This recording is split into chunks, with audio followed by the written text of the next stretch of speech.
Tonight, the U.S. Coast Guard is presenting the most complete look yet at the final moments of the OceanGate Titan submersible, lost while on a mission to explore the wreck of the Titanic. On the first day of a weeks-long hearing, testimony from the former head of engineering at OceanGate, who said CEO Stockton ignored concerns about Titan's design. Most people would just eventually back down from Stockton.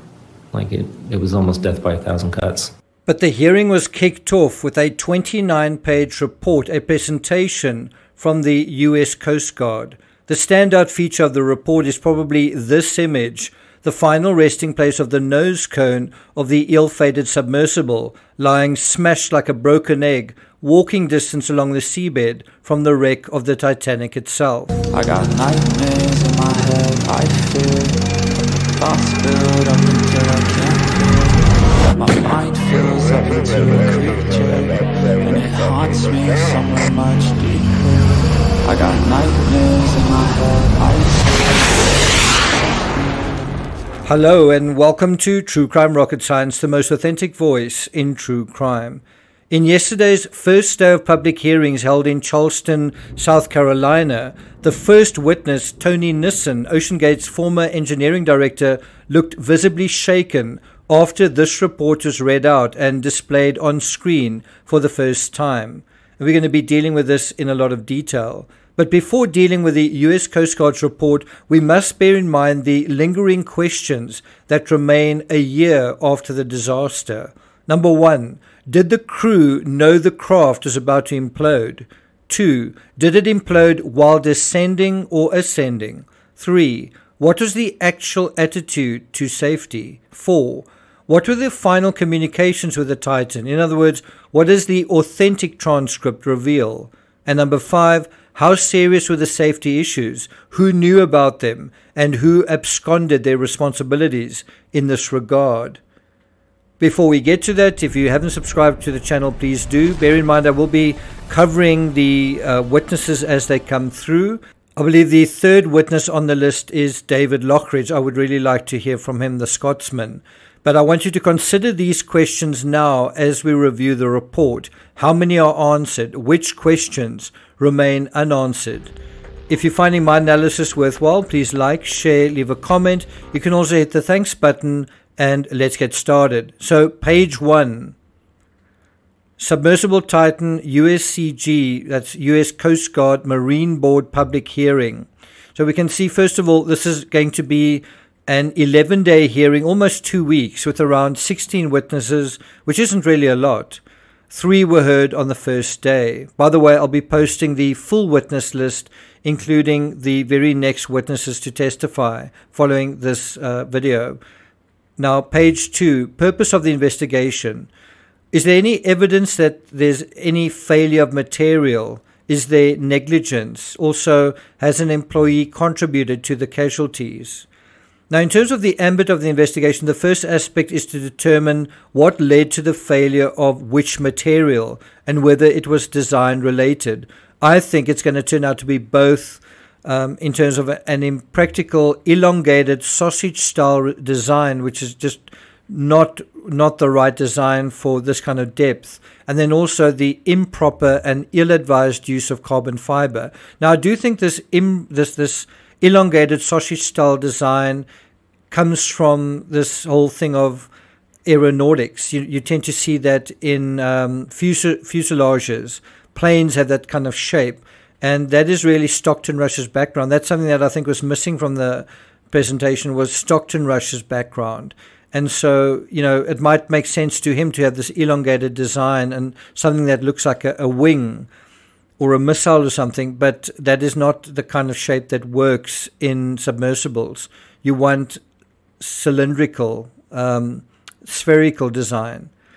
Now, the other question is, was a crime committed? And if so, was it one of negligence or was it willful? Willful is obviously more serious. And then also, did any specific employee or more than one employee contribute to the casualties? This is an interesting analogy to the Rust movie set and the Bayesian yacht tragedy, where the question of culpability possibly, and in my opinion probably, extends to more than just a single person. Obviously, it is people with more responsibility that are going to probably be more culpable here. Beyond the investigative aspect, what the Coast Guard wants to do is not only identify what went wrong, but learn from the mistakes and perhaps create new protocols and mandates for future submersible designs. In this way, society at large can benefit from this disaster. Again, the same applies, or ought to apply, with the Rust incident and the Bayesian yacht investigation. Now on to the third slide. Do you see the nose cone on the end? That is what is reflected in this image. It appears that very little of the central core, the part that was carbon fiber, was recovered after the implosion. Now let's go on to the next slide. I just want to note the build here there, 2020. This is of the craft that was ultimately destroyed.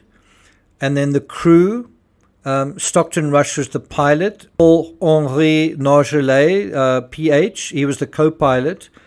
And then 3 civilians. And then we go to page 6 for the OceanGate history. Now, it's interesting that the Cyclops 2, the nomenclature eventually becomes Titan, a name associated with strength and endurance and resilience, basically opposite to what the Titan submersible actually was. Talk about using words to invent a fairy tale reality and then having reality come crashing down on you, literally. And then the next page just deals with some of the OceanGate history. Just have a look at these prices, $20,000 a seat, $35,000 a seat. And obviously on the to get a ticket to the Titanic, that would go up to $100,000 a seat.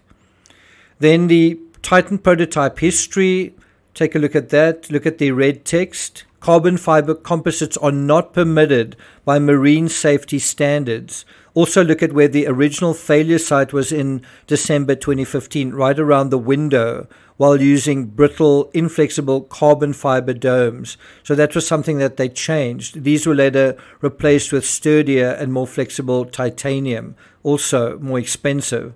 But have a look at where the original failed. And so we see serious problems and an attempt to rush the testing process in the run-up to the 2018 expedition to Titanic, which was ultimately cancelled, allegedly by bad weather. Allegedly struck by lightning, delaying scheduled test dives. And so the statement that was released was that it was weather-related. Now on page 10, we see Stockton putting his money where his mouth is and going down solo in his own sort of handiwork for the first time, and it worked. It's a success. And he should be credited with that. I mean, that was something groundbreaking at the time. You know, his faith and confidence in himself and his craft is seemingly vindicated. By the way, when James Cameron went down, you know, his craft was also slightly damaged, but that was like a one-off thing. And what Stockton is trying to do here that's totally different. He's trying to create a taxi service, a bus service. He's trying to bus tourists down to the Titanic in a reusable craft. And so for that, you need a really, really strong hull. And the problem is it's not. And so let's look at late 2018 going into 2019 in terms of the prototype history. So unfortunately, 2 months after his triumph, Stockton Rush's solo dive to 3,939 meters. Well, that's when the true temperament of the material starts to shine through. Big cracks appear at the same time that big sponsorship and media deals are signed, you know, worth millions of dollars. And then for the second year, Titan's expedition is scrubbed. Crucially, OceanGate fudges the reasons, claiming it to be due to a problem with the support vessel. It's not the first time.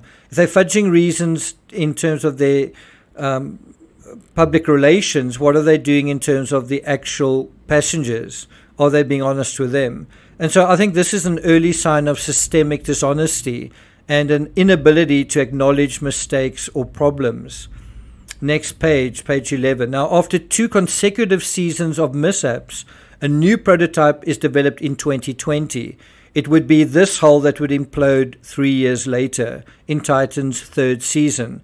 At that point, the OceanGate staff had been sanitized of its doubters and its more senior staff. Next slide. This is quite important. In 2021, important cycling tests were conducted, but crucially not to industry standards and not to the required safety margins. Next slide. Another aspect that made the Titan project unusual was the idea of dragging it on a sled behind the ship over a long distance through rough seas. That is what made the final season different to the preceding 2 seasons. We see in 2021, Titan made it down to the Titanic several times, but the expedition didn't go smoothly and was bedeviled with 70 equipment issues. In the next season, you had something similar, a similar amount of dives attempted, and except that the equipment issues were whittled down by about a third, from 70 to 48, still quite a lot of equipment issues. The fact that Titan was stored in a parking lot for 6 months, over 6 months, speaks to a casual, reckless attitude to the craft that I think is already evidence of serious negligence, in my opinion. The question is, does it reach the level of willful violation of the law and of reasonable safety protocols? For now, I'm not going to take it further than that. In the next episode, we'll deal with the final 12 pages of the U.S. Coast Guard's report, which focuses on the 2023 Titanic expedition and more particularly the fatal dive. I do think in the run-up to that final expedition, we have already, in terms of our review of the timeline, we have significant clarity already on at least 2 of our 5 questions.